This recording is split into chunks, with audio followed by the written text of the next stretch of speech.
understanding why we are the way we are, how do we become the individuals that we are. That's really what motivates me every day to, wake up and get out of bed and run to the lab. The Picower Institute was always envisioned to be something special, to bring together people that had a common vision in what neuroscience could be and would be, and that is an effort to understand the mechanisms of cognition, of learning and memory at many different levels. Of all the sciences, neuroscience is the one science that tells us fundamentally about ourselves, who we are, why we are the way we are. So in a sense, it's the science of what it is to be human.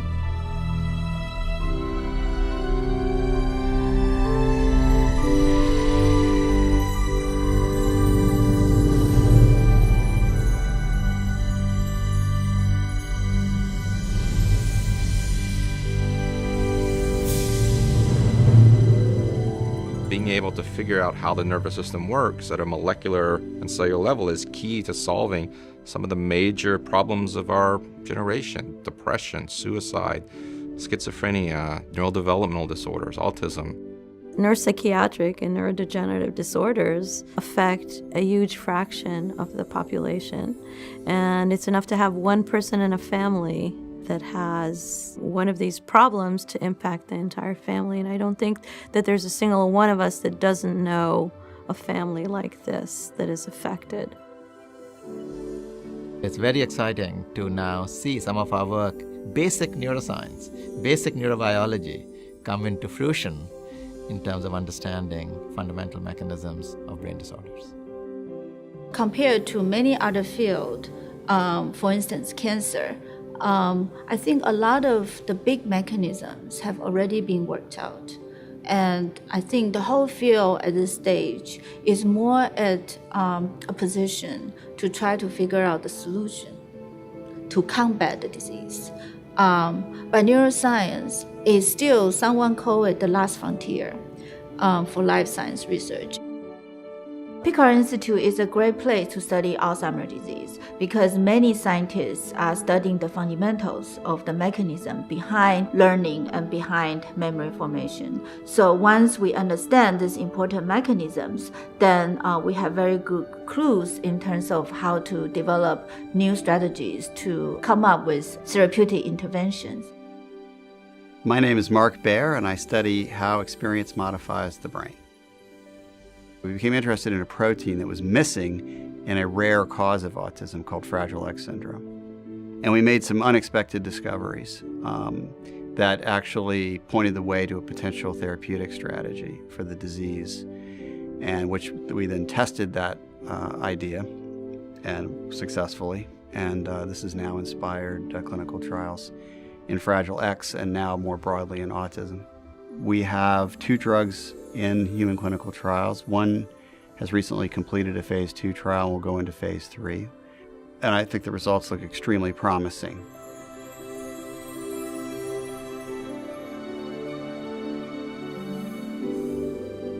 This is a very exciting time to be a neuroscientist because now we're reaching a point where we understand enough about the brain to begin to piece things together and address some of the really big picture, deep questions of brain function. My name is Earl Miller. I'm a cognitive neuroscientist. I study the neural mechanisms of high-level thought and action. I'm trying to understand the neural basis of goal-directed behavior, how we can identify what goals we want to achieve, and how we come up with plans to make those goals come about. I'm Matt Wilson, and I study the mechanisms of learning and memory and what goes on during sleep. When I had originally designed these experiments to study animals exploring in mazes, I would record the activity. The animals would run for 20 or 30 minutes, and then I would take them out of the apparatus and bring them back to relax in a little holding platform. At some point, I noticed that the activity in the brain sounded very much like the animal was up and running around again.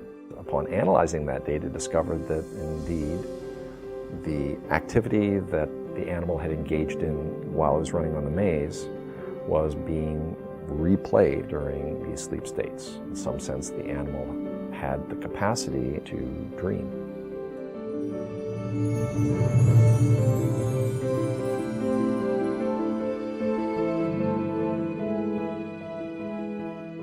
What I love about science is that you can find as close to an absolute truth as is possible, and that's extremely beautiful and motivating to me. My name is Miriam Heyman, and I'm very interested in why neurons are vulnerable in neurodegenerative disease. Just that ability to understand, to better understand the natural world, and to do this with your own hands is very satisfying. You know, I interviewed in other universities too, and at one of the places that I interviewed, a friend of mine who was there afterwards said to me, I think that maybe you should scale down your vision of the things that you want to do. That maybe people will think you're being overambitious or unrealistic. I gave the same talk here that I gave there. And afterwards, Susumu, who was director there, said to me, I liked it that you had such a big vision. And I think that when Susumu said that, then I realized that this was the right place for me. My name is Kay Tai, and I'm the newest Picower PI here, and it is absolutely a dream come true to be here and be a part of this amazing family. I think neuroscience is, in my opinion, the hottest field, around right now, and I think it's incredibly important, and it's actually quite remarkable how little we know about our own brains. I think we're still just scratching the surface of what the brain is capable of and how these molecular machines assemble within neurons to allow these very complex behavioral phenomena that define us as humans work. My name is Troy Littleton, and I study how neuronal synapses work and form in the brain. I think the tool set that we have now allows us really to think about solving some problems that we couldn't before. You're using your machine to trying to understand your machine, which philosophically there's a kind of a logical loop there. Will you ever understand yourself by looking at yourself? I remind people in my life that we're doing our experiments. We don't really know what the outcome is, and then sometimes we expect a certain outcome, but it doesn't always come out the way that we expect, and that's the fun part. We are really very uniquely positioned because here we not only interact with colleagues in neuroscience, but people in different disciplines, such as people in physics, in engineering, in chemistry, in genomics. They are all nearby, and it's really a perfect position for us to collaborate with all of these people to leverage their strengths to probe this very difficult question.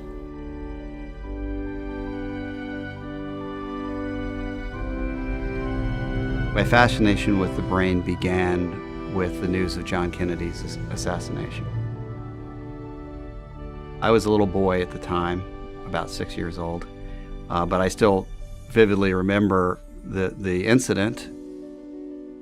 There was a lot of discussion about what might be damaged, what functions might be missing if the brain was damaged. And I just remember being amazed that so much could go on in the brain, and that really triggered my lifelong interest in it.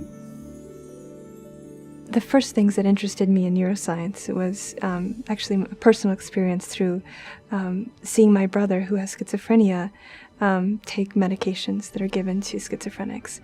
So there are many drugs that are used today, and the way that they function is not known. We know which receptors these drugs bind to, but actually their mechanism of action is not fully understood. And this is the reason why many of these drugs given to people who have schizophrenia or depression or anxiety, we don't actually understand exactly how they work. But if we did, perhaps better therapeutics could be developed. So this is, a very broad question that many people are interested in. And I felt that, from my basic cell biological training, I could perhaps contribute to this in some way. Without memory, let's say you suffer Alzheimer's, and in the early phase of Alzheimer's, when the patient still have a little bit of memory, but the memory is declining, patient will sometimes say to the family members, hey, would you please remind me who I am? That's apparently very common questions, which indicate they're losing the self-identity. They lost. In my own field of fruit fly genetics, Drosophila, the ability to do genetic tricks to manipulate how neurons work is very exciting because we're really at the cutting edge of having all the genes known now once the genome project has been completed. And so using a fruit fly as a model system to find genes that can cause epilepsy and ultimately figuring out how we can cure our fly models will potentially give us insights into both new targets for drugs as well as new mechanisms for epilepsy within humans. Picower Institute has this coherent continuum levels of research trying to understand questions related to learning and memory at multiple levels. And I'm the bridge between the genes with the brain circuitry. So I'm right in the middle to bring these two gaps together. We think we have discovered what may be a neural correlate of consciousness. We're doing experiments right now doing that. We think it's a neural basis of consciousness because it solves a major mystery of consciousness. It explains how we can hold two thoughts in mind simultaneously, not have them jumble up and smush together in some weird way.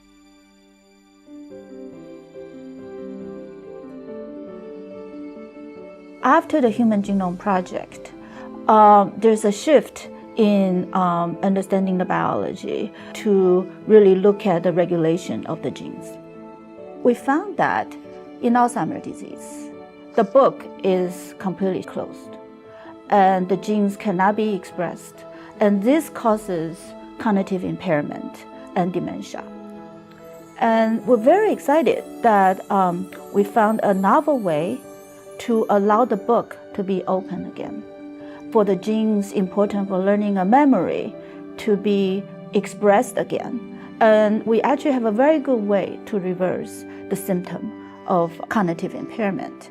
We think that this is a new way to look at Alzheimer's disease.